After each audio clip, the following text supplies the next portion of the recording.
کچھ لوگ صحابہ کا نام لیتے ہیں لیکن اہل بیت اطہار سے بغض رکھتے ہیں، کچھ اہل بیت اطہار کا نام لیتے ہیں اور صحابہ سے بغض رکھتے ہیں۔ ان کا یہ وتیرہ کتنا نقصان دہ ہے جس سے پوری زندگی برباد ہو جاتی ہے۔ آج اگر زمانے کو تلاش ہے کہ اس رستے پہ چلیں کہ سیکنڈ بھی برباد نہ ہو، تو مسلک اہل سنت استقبال کر رہا ہے، جس میں صحابہ کے نام سے بھی چین آتا ہے، اہل بیت کے نام سے بھی قرار آتا ہے، اور یہ دونوں محبتیں مل کر اکٹھی جس سینے میں رہیں اس سینے کو سنی کہا جاتا ہے۔ اس بنیاد پر عقیدے محفوظ ہو جاتے ہیں۔ جب تک یہ جاگ کے بندگی کرتا رہتا ہے اس وقت بھی اس کا برتن بھرتا ہے، تھک کے سو جائے اللہ پھر بھی اس کو نیکیاں عطا فرما دیتا ہے۔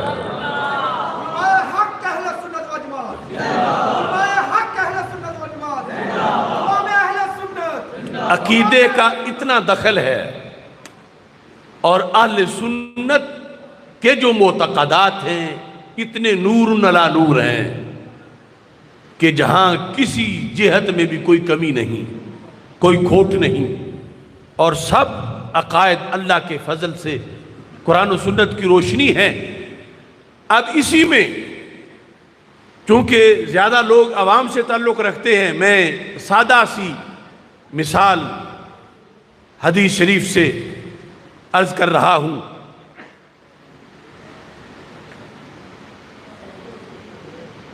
آج جو لوگ اس وقت مدینہ منورہ گئے ہوئے ہیں، جو لوگ مدینہ منورہ سے ہو کے آئے ہیں، اور جو لوگ مدینہ منورہ جانا چاہتے ہیں،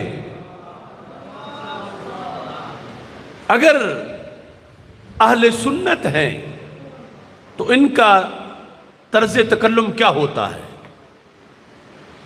مشائخ تو اپنی جگہ، علماء تو اپنی جگہ، عوام بھی ان کا انداز دیکھو، توجہ کرنا، تاکہ عام بندے سے بھی صداقت کی دلیل سامنے آ جائے۔ جو وہاں گیا ہوتا ہے جب فون کر رہا ہے گھر والوں کو کہتا ہے میں تو رسول پاک صلی اللہ علیہ وسلم کے قدمین شریفین میں بیٹھا ہوا ہوں، میں تو اپنے رسول پاک صلی اللہ علیہ وسلم کے پاس آیا ہوں۔ جو ہو کے آتا ہے وہ کہتا ہے رسول پاک صلی اللہ علیہ وسلم کے پاس سے ہو کے آیا ہوں۔ جو جانا چاہتا ہے وہ کہتا ہے میں اپنے نبی پاک علیہ السلام کے پاس جانا چاہتا ہوں۔ یہ لفظ بولے جاتے ہیں۔ اور دوسری طرف وہ وہاں کے ہوں مستنڈے یا یہاں کے، وہ کہتے ہیں یہاں تو ہے ہی کچھ نہیں، کس کے پاس آئے ہو؟ یہاں تو پتھر ہے، معاذ اللہ، یہاں تو خالی ہے، یہاں تو کچھ بھی نہیں۔ یہ جو کچھ لفظ میں ان کے بول رہا ہوں اس میں بھی کوئی شک نہیں کہ وہ ایسے ہی کہہ رہے ہیں بار بار۔ اب صحابہ علیہم الرضوان سے اس پس منظر میں کیا ہدایات آئی ہیں، ان کا انداز کیا تھا؟ یقیناً جو ان کا انداز تھا وہ ہمارے لیے مرشد ہے، وہ جنت کی کلی